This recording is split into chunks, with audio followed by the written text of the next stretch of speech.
일터에서 만난 하나님, 기회가 주어질 때 주저 말고 회개하라. 어쩌다 보니 기회를 놓치는 경우가 있습니다. 후회하고 안타까워하지만 지나간 기회는 다시 오지 않는 경우가 많습니다. 또다시 찾아온 기회는 예전에 그 기회가 다시 돌아온 것은 아닙니다. 하나님이 주신 좋은 기회인데 안타깝게 놓친 사람 야곱이 여기 있습니다. 이삭은 죽기 전에 축복하기 위해 큰아들 에서를 불러 사냥한 고기로 별미를 만들어 오라고 했습니다. 그 이야기를 어머니 리브가가 들었습니다. 야곱은 형이 받을 장자의 축복을 가로채기 위해 어머니와 모의했습니다. 어머니 리브가가 음식을 요리하고 야곱은 형 에서처럼 옷을 입고 심지어 몸에 털을 붙이고 꾸몄습니다. 음식을 가지고 들어간 야곱에게 아버지 이삭이 놀라서 질문했습니다.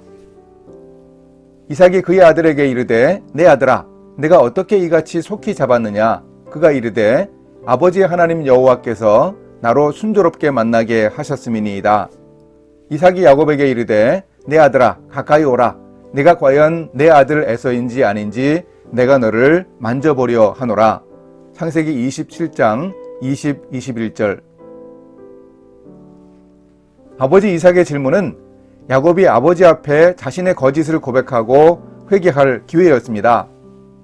태중에 있을 때부터 이미 하나님은 에서보다 야곱을 더 축복하고 섬김받는 자가 되게 하겠다고 약속하셨습니다.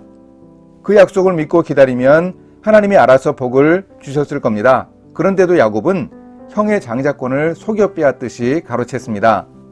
거짓말과 거짓 행동을 하면서 아버지 이삭의 입에서 나오는 축복을 쟁취하기만 하면 된다고 생각했습니다. 하나님의 축복이 주술사의 주문입니까? 회개할 기회였지만 야곱은 이렇게 대답했습니다. 아버지의 하나님 여호와께서 나로 순조롭게 만나게 하셨습니다. 얼굴 두껍고 가증한 야곱을 좀 보십시오. 하나님의 이름을 들먹거리며 거짓말을 하는데 아마도 얼굴 표정 하나 안 변했을 것 같습니다. 야곱은 이렇게 아버지를 속인 일로 인해서 여러 해 동안 객지 생활을 했고 다시는 어머니를 만나지도 못하는 심적 고통도 겪었습니다.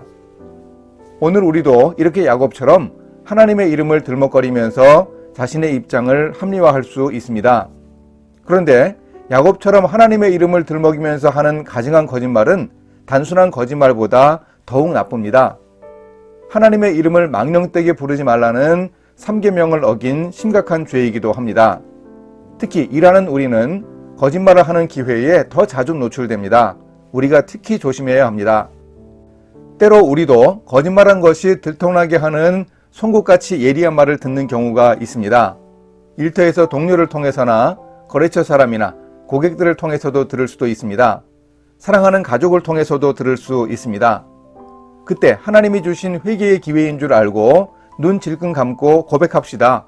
한 번 더 거짓말하면 영영 돌이키기 힘듭니다. 안타깝게 촉구하시는 하나님의 음성을 잘 들읍시다. 회개하고 돌이켜야 진정한 하나님의 복이 임합니다. 이렇게 말씀을 실천하겠습니다.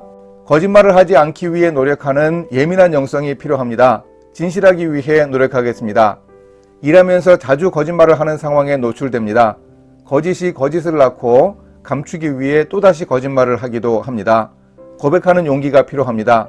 주님이 촉구하시는 회개의 기회를 놓치지 않겠습니다.